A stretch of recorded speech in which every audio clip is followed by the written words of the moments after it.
अस्सलामुअलैकुम। Sports world में खुशामदीद। मैं हूं आपके साथ हिफ्सा इम्तियाज। तो नाजरीन, कल का दिन रेस्ट था पीएसएल में और इसके साथ साथ अब आज फिर से मुकाबलों का आगाज़ हो रहा है और आज खेला जाएगा कोयटा के साथ मुल्तान का मैच कज़ाफी स्टेडियम में। और इसके साथ साथ कल भी एक अहम मैच है, लाहौर कलंदर्स वर्सेस इस्लामाबाद यूनाइटेड। तो यकीनन इस मैच के हवाले से भी लोग एक्साइटेड होंगे क्योंकि लाहौर की टीम ऐसी है जिसके लिए कज़ाफी स्टेडियम में बहुत से शायकीन जो हैं वो यहाँ पर आते हैं। बहरहाल पीएसएल 10 के जहां पर मैचेस जारी हैं, इससे पहले जो मैच हुआ पेशावर ज़ल्मी और कोयटा के साथ, उसमें हमने देखा कि बाबर और साइम भी उस तरह से परफॉर्म नहीं कर सके हैं। तो इस सीज़न में पीएसएल 10 में पेशावर ज़ल्मी और कोयटा को बहुत मुश्किलात रही हैं, स्पेशली पेशावर ज़ल्मी की अगर बात की जाए। फिर मुल्तान सुल्तान्स के लिए पीएसएल 10 जो है वो एक ड्राना ख्वाब रहा है, जहाँ पर जो फ्रेंचाइज मालिकान हैं अली तरीन की जानिब से कुछ ऐसी स्टेटमेंट सामने आती हैं। फिर वो अपनी टीम की परफॉर्मेंस से भी खुश नहीं है। टीम उन्होंने महंगी खरीदी, इस हवाले से भी उनको काफ़ी तहफ़्फ़ुज़ात हैं। इन तमाम मौज़ूआत को डिस्कस करेंगे और इसके साथ साथ जो एक टेंशन चल रही है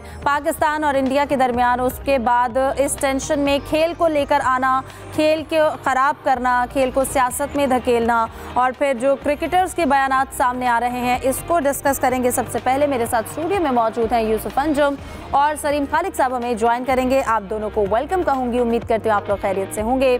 सलीम साहब, अब शाहिद आफरीदी की हमने अपने प्रोग्राम में स्टेटमेंट सुनाई जो उन्होंने पीएसएल के हवाले से जिक्र किया, लेकिन इसके साथ साथ जैसे इंडिया ने जो ब्लंडर किया है पहलगाम वाक़े के हवाले से और फिर खेल को लेकर आना इस सियासत में, इस बयान के बाद, शाहिद आफरीदी के बयान के बाद इंडिया में जो मौजूद खिलाड़ी हैं, ऑफिशियल्स हैं, इन लोगों को बड़ी मिर्चें लगी हैं और बड़े तीखे बयानात उनके अब सामने आ रहे हैं। तो जिस तरह से वहाँ से बयानबाजी की जा रही है, आप क्या कहेंगे इस बौखलाहट पर?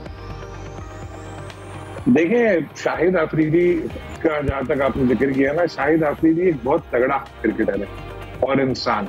जब तक उन्होंने क्रिकेट खेली, इंडिया हो या कोई टीम हो, सबकी आंखों में आंखें डाल के बात करते थे, डरते नहीं थे किसी से भी वो। और अभी भी उनका वही स्टाइल है, बेखौफ उनकी नेचर है और वो इंडिया की आंखों में ना कांटा बनकर खटकते हैं, ना सिर्फ एज ए क्रिकेटर, अब क्रिकेट छोड़ दिए तो भी, क्योंकि वो सच बात बोल देते हैं। वो डरते नहीं है कि यार मेरे YouTube चैनल के सब्सक्राइबर कम हो जाएंगे, वो डरते नहीं है कि मुझे IPL में कमेंट्री नहीं मिलेगी, वो डरते नहीं है कि यार मुझे इंडियंस जो है वो मेरे साथ जो मुझे लिफ्ट कराना छोड़ देंगे, उनको परवाह नहीं है। वो सोचते हैं अपने मुल्क के बारे में, तो वो तगड़े होकर बात करते हैं और वो बिल्कुल सच्ची बात करते हैं। देखिए, बात उन्होंने सही की कि भाई जो तुम्हारी 8-9 लाख फौज थी इंडिया की, वो क्यों नहीं पहुंची वहां पर जहां ये वाकया हुआ है, कितनी देर से आई। तो ये सही बिल्कुल वैलिड सवाल उठाया। हो सकता है कोई आम आदमी का सवाल उठाता तो इतनी अहमियत नहीं होती, शाहिद आफरीदी ने उठाया तो इंडिया को तो फिर आग लग गई उस पर। और ये देखें फर्क है, ये हमारे साबिक क्रिकेटर्स में फर्क है। अगर हम देखें शोएब अख्तर को, रमीज राजा को, इस लेवल के कुछ और नाम है हमारे, वो लोग जो है वो इंडियन व्यूज के चक्कर में हमेशा खामोश रहते थे। आप उनकी वीडियोस पुरानी देख लें यूट्यूब पे, क्योंकि उनके 90% सब्सक्राइबर इंडिया से, व्यूज वहां से आते थे, पैसे आते थे, IPL में काम मिलता था, फिर बंद हुआ। हालांकि शोएब अख्तर के बारे में तो वीरेंद्र सहवाग के रिकॉर्ड पे इंटरव्यू मौजूद है कि इसको यहाँ से इंडिया से पैसे मिलते हैं, इसलिए इंडिया इंडिया करता रहता है। तो देख लें आज क्या हुआ। आज शाहिद आफरीदी को हर कोई पाकिस्तानी सर आंखों पे बिठा रहा है और वो जो इंडिया से आगे पीछे घूमते रहते थे, वो बेचारे आइसोलेटेड है। तो जो सच बात है वो सच बात करनी चाहिए। सारे लोग दुनिया में देख रहे हैं, अब वो कह रहे हैं कि हमेशा इंडिया इसी तरह के ड्रामे रचाते हैं और पाकिस्तान को बदनाम करता है। अभी भी ऐसे ही हुआ, वरना देखें पाकिस्तान में ट्रेन वाला ये मसला हुआ और कितने सारे ऐसे वाकयात होते, वहां भी तो लोग मरते हैं। पाकिस्तान में लोग मरते हैं तो किसी को नजर नहीं आता। तो इंडिया में 10-20 लोग चलो इस तरह हुए, उसके बाद देखें सिफारत कार भी जमा हो गए और अटैक भी हुआ पाकिस्तानी एम्बेसी में, इंडियन ने ये सब शुरू कर दिया। तो डबल स्टैंडर्ड है।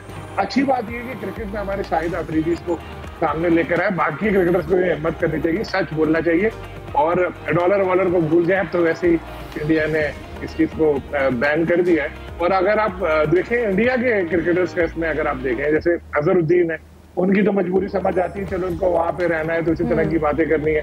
सौरव गंगोली बड़े सेंसिबल उनको मैं समझता था, वो भी सारे उठ के सामने आ रहे हैं और फजूल में क्रिकेट को बीच में लेकर आ रहा है। फिलहाल कोई क्रिकेट होनी नहीं है, बायोलेटरल होती नहीं है। तो ये एक नफरत का माहौल पैदा करना था, वो इंडिया ने कर दिया अपने लोगों के। आप हमारे यहाँ तो देख लें कि हमारे यहाँ तो लोग चेल हैं, मीम्स बन रही है, 3 मजे की, आप भी देख रही होंगी और हम भी देख रहे हैं। बिल्कुल, हमने मीम्स की वॉर जीत ली है। पाकिस्तानी जो है ना, उन्होंने बड़ी अच्छी अच्छी मीम्स बनाई हैं, जो टेंशन की एक सिचुएशन है उसको भी वो लाइटर नोट पे ले गए। हाँ, मैं भी पानी पी लूं जरा। जी जी ज़रूर, आप पानी पिए। आप प्रोग्राम के आगाज़ में सलीम साहब ने तज्जिया दिया, सलीम साहब को ज़रा अफरीदी का साथ देते देते प्यास लग गई है। बहरहाल जो एक स्टेटमेंट सामने आई, फिर हमने देखा कि जो इंडिया की इस वक्त हरकतें हैं, जिस तरह से बयानबाजी की जा रही है, इसमें इंडिया में भी कई लोग सवालात उठा रहे हैं। तो शाहिद आफरीदी ने यकीनन एक अच्छा बयान दिया है, और इस तरह की जो है बयानात सपोर्ट की ज़रूरत है आपको एक मीडिया पर इस तरह की बयान देने की, ताकि उनको भी पता चले कि सिर्फ वो नहीं जो 10 मिनट बाद इल्ज़ामात लगा सकते हैं, हमें पता है कि हम क्या कर रहे हैं। जी हिफ्ज़ा, बिल्कुल। शाहिद अफरीदी जब खेलते थे तो उन्होंने कई बार इंडिया के दाल पर जो दिलों पर अपनी दाल मूंग चली उनको जलन दी है। आज भी उनके बयानात से वहाँ पर आग लगी हुई है, क्योंकि उन्होंने सच उगला है, सच बोला है, सच्ची बातें की है कि भाई सारा कसूर आप लोगों का है। इंडिया में पटाखा भी फूटता है तो आप उसका इल्ज़ाम पाकिस्तान पे लगा देते हैं। भाई आपकी सिक्योरिटी, इतने सारे लोग वहाँ, 8 लाख से ज़्यादा फ़ौज है वहाँ पर, वो क्या कर रही थी? क्या सोए हुए थे आप लोग? हमेशा ही इनके पाकिस्तान पर या इनके झूठे इल्ज़ाम लगाते हैं, प्रोपेगेंडा करते हैं। तो मैं कहता बड़ी अच्छी बात है कि उन्होंने खुलकर बयान दिया है कि हम पाकिस्तान बिल्कुल सच्चे हैं, हकीकत पूरी दुनिया को बताएंगे कि ये सारा जो मलबा है ये पाकिस्तान पर थोपने की कोशिश हमेशा की तरह की जा रही है। पहले भी ऐसे कई वाक़यात हुए जिसमें भारत ने ये चालें चली, अभी इंशाल्लाह ये नाकाम होगी। अब AI का दौर है, अब इंडिया को ये भूल जाना चाहिए किस किस्म के झूठे हथकंडों से वो कोई प्रेशर बिल्डअप करेंगे। पूरी दुनिया जानती है कि इंडिया ने हमेशा पाकिस्तान पर इल्ज़ामात लगाए हैं, और ये भी एक उनका एक झूठा बहाना है, और जिस पर शाहिद अफरीदी ने यकीनी तौर पर सच्ची बातें की हैं। अब पहले सलीम साहब ने कुछ नाम लिए हैं क्रिकेटर्स के, अब शेखर धवन भी उसमें शामिल हो गए हैं, कि विराट कोहली का भी एक स्टेटमेंट आया कि शाहिद अफरीदी के हवाले से, और कुछ हमारे दूसरे लोग भी इस किस्म की बातें कर रहे हैं। तो मेरे ख्याल में इंडिया को अब ये सोच लेना चाहिए कि जहाँ पर पाकिस्तान का बच्चा मुकाबले के लिए तैयार है, हमारे क्रिकेटर्स भी उस पर पेश हैं, और शाहिद अफरीदी ने एक विंडो ओपन कर दी। अब दीगर जो क्रिकेटर्स हैं वो भी सामने आएंगे, दीगर हमारे स्पोर्ट्समैनों को भी सामने आकर करारा जवाब इनको इंडिया को देना चाहिए, ताकि जो एक माहौल बना हुआ है इसमें हम हमेशा की तरह कामयाब हो। बिल्कुल, एक जो माहौल क्रिएट है, और ये कितना अच्छा होता अगर हम जो सियासत और खेल को अलग अलग रखते, लेकिन हमेशा से कोई भी इवेंट हो। अब तो फिर टेंस सिचुएशन है, जब ऐसा कुछ नहीं था तो चैंपियंस ट्रॉफी से पहले भी इंडिया ने जैसी जैसी हरकतें की, जिस तरह से इशू क्रिएट किए, वो सब के सामने है। बहरहाल क्योंकि हमारे मुल्क में हमारा इवेंट जारी है PSL 10, तो हम उसका भी जो है वो मज़ा किरकिरा नहीं करना चाहेंगे। मैचेस जो जारी हैं कल के आराम के बाद, अब सलीम साहब आज मैचेस का आगाज़ होगा, और आज कोयटा ग्लैडिएटर्स के साथ मुल्तान सुल्तान्स का मैच खेला जाएगा कज़ाफ़ी स्टेडियम में। क्या लगता है आज के मैच के हवाले से, जो मुल्तान सुल्तान्स इस पूरे इवेंट में जिस तरह से परफॉर्म करती आई है, क्या मसाइल हैं इस पर मुल्तान की टीम के साथ? देखिए, मुल्तान सुल्तान तो क्रिकेट के हवाले से, PSL के हवाले से अगर मैं बात करूं तो सुल्तान्स दिवालिया हो गए, लेकिन उनका जो कप्तान है वो माला माल है। सबसे ज्यादा रन उसने बनाया इस इवेंट का, यही सबसे अजीब बात है, क्योंकि उनके कप्तान की परफॉर्मेंस है, बाकी प्लेयर्स इतना कुछ कर नहीं पा रहे। रिजवान ने बेहतर परफॉर्म किया, ओकेजनली वो स्लो खेलते भी नजर आते, बल्कि ज्यादातर ही स्लो खेलते नजर आते, लेकिन इस इवेंट के आगाज से ही मुल्तान ने ही अपने साथ गलत किया, जब उन्होंने शुरू में ही मुतनाज़ा बयानात देने शुरू कर दिए और कहा कि जी लीग ऐसी है, लीग वैसी है, लीग का फाइनेंशियल स्ट्रक्चर ऐसा है, लीग का वैसा है। खूब उन्होंने कंट्रोवर्सीज क्रिएट की, खूब मीडिया में यही चलते रहे। जाहिर है इसका इफेक्ट प्लेयर्स पे भी पड़ता है, वो लोग भी सोचते हैं, ब्रांड पे भी पड़ता है। तो टीम वैसे भी उनकी थी, बैलेंस नहीं बनी थी, फिर उस तरह की बातें हुई, फिर वो हारना शुरू हुए। हालांकि फाइनल तक तो पहुंचना मुल्तान के लिए कोई मसला ही नहीं होता था। इस बार उनकी टीम का ये हाल है कि अब देखें कि सबसे आखिर में है, हो सकता है बाहर हो जाए। चांस यही लग रहा है कि अगर आज हार गए तो सामान पैक करना पड़ेगा उनको, और इसमें इनकी अपनी इंतजामिया का कसूर है, जो खुलेआम अब कह चुके हैं कि जी अगर वैल्यूएशन में फीस बढ़ी तो हम रीबिडिंग की तरफ जाएंगे, लेकिन रीबिडिंग में जाएंगे और टीम आपको ही मिलेगी, क्या ये यकीनी है? ये बात इनको सोचनी चाहिए। और अगर हम कोयटा को देखें तो कोयटा की टीम की परफॉर्मेंस मिली जुली है। ऐसा भी नहीं है कि बहुत खराब खेले, ऐसा भी नहीं कह सकते कि बहुत अच्छा खेले, लेकिन कम से कम दौड़ में शामिल हैं वो, और जीत भी रहे हैं। कई अच्छी परफॉर्मेंसेस भी उनकी तरफ से सामने आई। उनका भी वीक लिंक जो है उनके कैप्टन है सऊद शकील, जो बहुत एक तो जबरदस्ती के ओपनर बन गए हैं वो। यहाँ पर सबसे बड़ा PSL में मसला यही है, जो कैप्टन बनता है उसको इख्तियार मिलता है, वो ओपनर बन जाता है। बाबर हो, रिजवान हो या सऊद हो, जो भी हो, इससे टीम का बैलेंस खराब होता है। आप देखें कभी कभी 6-7वें नंबर पर ओपनर कोई रेगुलर खेलने के लिए आ रहा होता है, ये उस प्लेयर के साथ, टीम के साथ भी गलत होता है। तो अभी सऊद आए, वो थोड़े बहुत रन्स तो कर रहे हैं, लेकिन जिस तरह एक मैच में वो पूरे 20 ओवर खेल के 33 करके गए थे, वो कोई नहीं भूल सकता। तो बहरहाल अभी ये मुझे तो लग रहा है कि क्वेटा की टीम ही आगे जाएगी, और मुल्तान का जो हाल है अब उसके बाद उनके लिए बहुत मुश्किल है कमबैक करना। बिल्कुल। अब अगर यूसुफ पॉइंट्स टेबल की बात कर ली जाए तो इस वक्त मुल्तान सुल्तान सबसे आखिर नंबर पर मौजूद है और क्वेटा ग्लेडिएटर्स तीसरे नंबर पर हैं। 5 में से 3 मैचेस उन्होंने जीते हैं। तो वही बात है कि हम उनकी एक जैसी परफॉर्मेंस नहीं देख रहे हैं कि जैसी पहले मैच में थी अगले मैच में उसी तरह से, बल्कि पूरे पीएसएल में वो कंसिस्टेंसी इस्लामाबाद यूनाइटेड के अलावा और किसी टीम में नज़र नहीं आती है। एक मैच में अगर अच्छा आप परफॉर्म करते हैं तो दूसरे ही मैच में आप बिल्कुल एंड में जाकर जो है वो समझ नहीं आता कि ये वही टीम है जिसने पिछला मैच जीता था। जैसे मुल्तान और कराची का मैच हुआ था तो हाई स्कोरिंग मैच भी था, लेकिन उसके बाद से मुल्तान में वो इंटेंट नज़र नहीं आई है कि ये मैच उन्होंने जीतना है। देखें हिफ्ज़ा, कोयटा जब से लाहौर में आई है तो उसको लाहौर की मिट्टी रास आ गई और कोयटा का ये होम ग्राउंड भी है। लाहौर कलंदर के साथ कोयटा ने अपने जो 5 मैचेस हैं उसने इसके लाहौर को मुंतखब किया था कि वो यहाँ पर अपने होम ग्राउंड पे खेलेगी। तो कोयटा की इतनी तौर पर शुरू में इतनी अच्छी परफॉर्मेंस नहीं थी, लेकिन जब से उन्होंने लाहौर का रुख किया तो उनकी जो परफॉर्मेंस में निखार आना शुरू हो गया। इसकी मेन वजह यह है कि यहाँ पर मोहम्मद आवर उनके पास हैं, फ़हीम अशरफ उनके पास हैं, जो उनकी कामयाबी के एक नवीद बनते जा रहे हैं। पिछले मैच में भी हमने देखा कि जिस तरह मोहम्मद आवर ने बॉलिंग की, बाद में फ़हीम अशरफ भी उनके लिए खासे वो कारगर साबित होते रहे हैं। तो इससे देख सकते हैं कि आप जो शुरू में गलतियाँ उन्होंने की थी, जब से उन्होंने थोड़ी सी भागदौड़ संभाली उनकी, तो उन्होंने उसको थोड़ा गाइड किया है। और शौक शकील ने भी यकीनी तौर पर, जैसा सलीम साहब ने जिक्र किया कि इब्तिदा में गलतियाँ की थी, अब वो गलतियों से सीखना शुरू कर गए। और यही मेरे ख्याल में नौजवानों को करना चाहिए कि पीएसएल प्लेटफॉर्म इसलिए कि आप अपनी जो टैलेंट उसका मुजाहरा करें। अगर आपको कहीं पे गलतियाँ हो रही हैं उसको सुधारने के लिए भी यही प्लेटफॉर्म है, ताकि आगे चलकर आप पाकिस्तान की ज़्यादा बेहतर खिदमत कर सकें। तो मजमूई तौर पर चूँकि मुल्तान की टीम का शुरू में से कम्बिनेशन अच्छा नहीं था, सब कह रहे हैं कि उन्होंने जिस दफ़ा जो कम्बिनेशन बनाया है पता नहीं उस वक्त वो क्या सोए हुए थे। और क्योंकि जिस तरह एक ऐसी टीम जो 4 फाइनल्स खेल चुकी उससे इस किस्म की परफॉर्मेंस मेरे ख्याल में किसी को भी तवक्को नहीं थी। और उस पर सोने पे सुहागा कि उनके जो ओनर है उन्होंने भी कुछ ऐसा एक आग लगा दी है पूरे पीएसएल के सिस्टम में कि जिससे वो मजमूई तौर पर सब कोई मुतासर किया जा रहा है। उस तरह से खिलाड़ी भी इतनी तौर पर इससे उनका जो मोराल है वो भी डाउन हुआ है। तो मेरे ख्याल में आज कोयटा की टीम मुल्तान को घर भेज कर ही रहेगी। बिल्कुल, देखते हैं। मुल्तान ने अब तक सिर्फ अपने होम ग्राउंड पे ही एक मैच जीता है और बड़ा अच्छा जीता, लेकिन उसके अलावा ऐसा लग रहा है कि उसे दूसरे ग्राउंड्स में मैच खेलते हुए बड़ी मुश्किलात पेश आ रही हैं। इसकी क्या वजूहत है? इसके अलावा क्योंकि हम खेल और अगर खिलाड़ी का जिक्र करें तो कुछ खिलाड़ियों में भी नोकझोंक चल रही है, इसको भी डिस्कस करेंगे एक ब्रेक के बाद। हमारे साथ रहिए।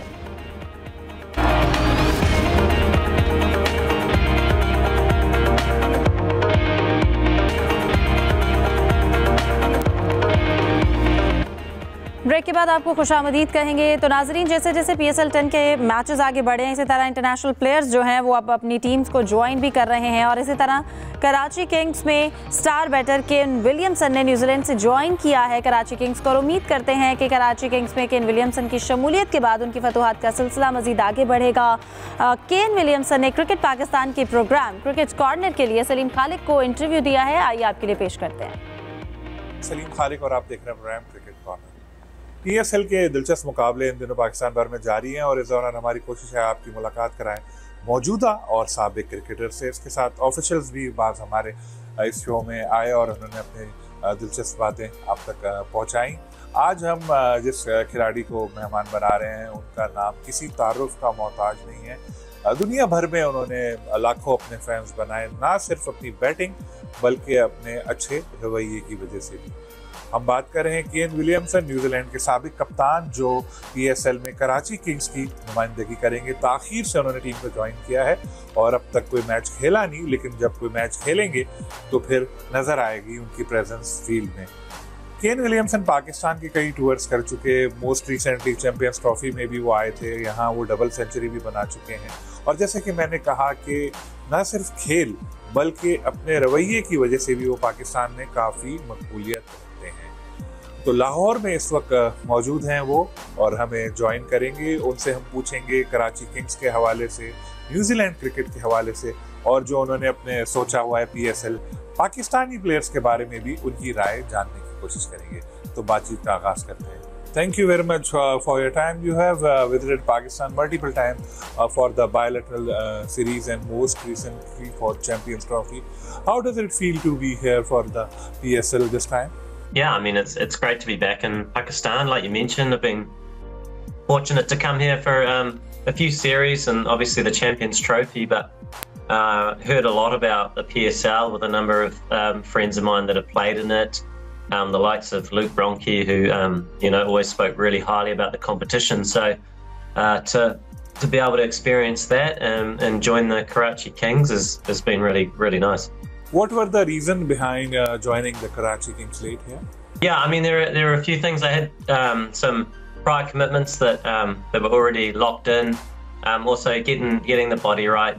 So it was all kind of a part of the picture, and now it's nice to be here, and I've been looking forward to this opportunity.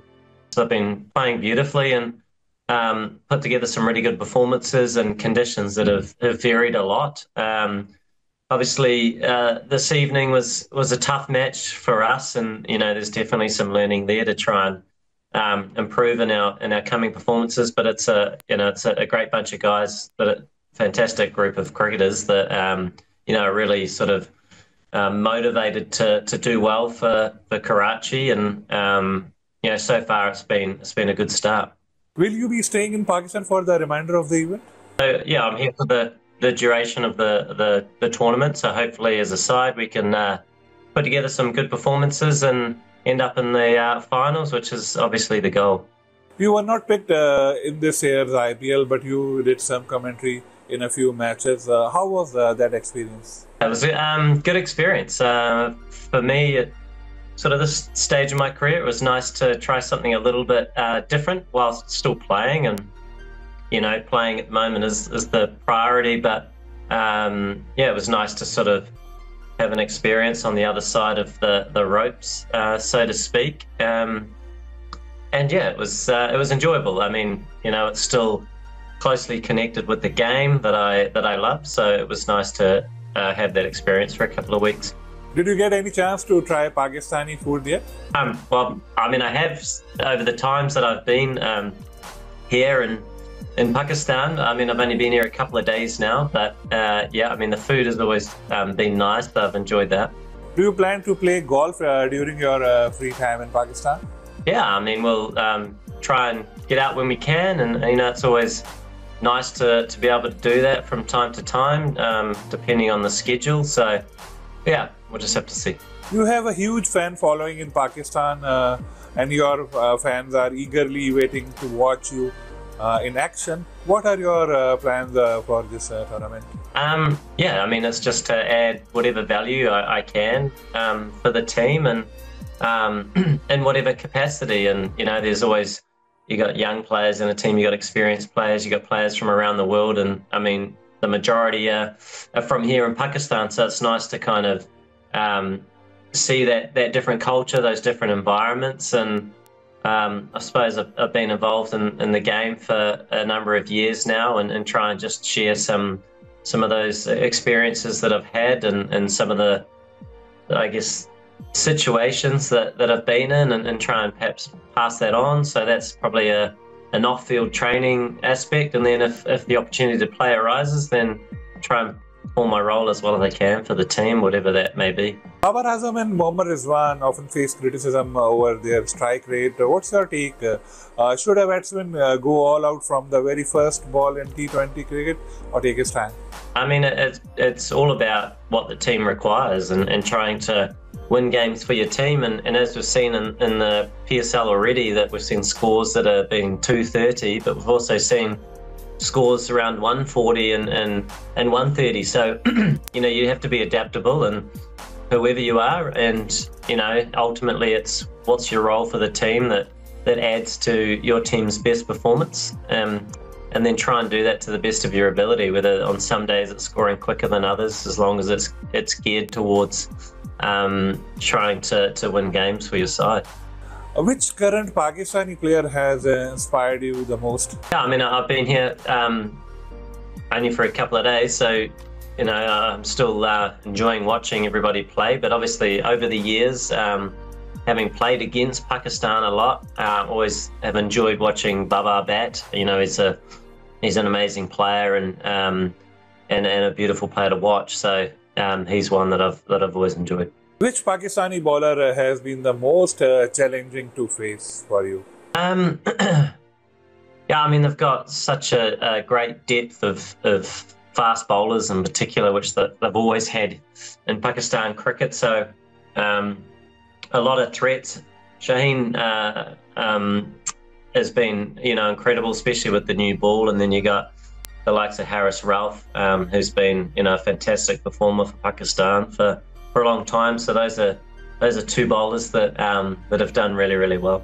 New Zealand cricketers are known for staying calm on the field and often win the Spirit of Cricket award in major events. Is this just a part of your playing culture to keep calm in the field? Yeah, I mean, I suppose it's just for us. It's about being authentic, committing to how we try and operate as a team. And, we do believe that sort of staying calm can help with our decision making and just trying to be nice and clear. So, it's something that we look to do. New Zealand often falls short in the finals of ICC tournament. Why do you think that happens? Any specific reason? Yeah, I don't know really. I mean, we've been in some really good positions and had some success, and then obviously made finals and not won. And I suppose every game that you play is made up of many small moments that have an impact and sort of have a bearing on the end result. So I suppose you'd have to go into the different games individually to try and review some of those performances. But, by and large, there's been some really, really good success, at the various tournaments. And, as a team, it's just about trying to build on those and get a little bit better and trust that that'll keep putting us in positions to win tournaments. Is the pain of losing the Champions Trophy still fresh in your mind? Yeah, no, I mean, it was a good tournament. We would have loved to have won it, much like some of the other sides as well. But yeah, you do move on, and my next cricket is here at the PSL, and that's sort of what my focus is on at the moment. Your mother was a basketball player, and your sister played volleyball. Did watching your father inspire your love for cricket because he's a former cricketer? I mean, yeah, he was always passionate about cricket, so that's that's where my passion for the game started. And sport's always been a big part of our family, so always looked to try and play a number of different sports, but cricket was the one I was most passionate about. You scored a double century in a test match in Pakistan. Tell us about that innings. Yeah, I mean, it was firstly great to be playing test cricket in Pakistan, and such a rich cricket history, so many amazing legends of the game that performed at such a high level in test cricket. So to have the opportunity to come and play here was great, and it was really nice to spend some time in the middle and score some runs in what was a fantastic game of cricket that went late into day 5 and was only sort of interrupted by the light, but yeah, a really nice place to bat, and we were able to build partnerships, and I was fortunate to get a double 100. Mohammad Abbas has recently joined the New Zealand team and played well. What are your thoughts on him?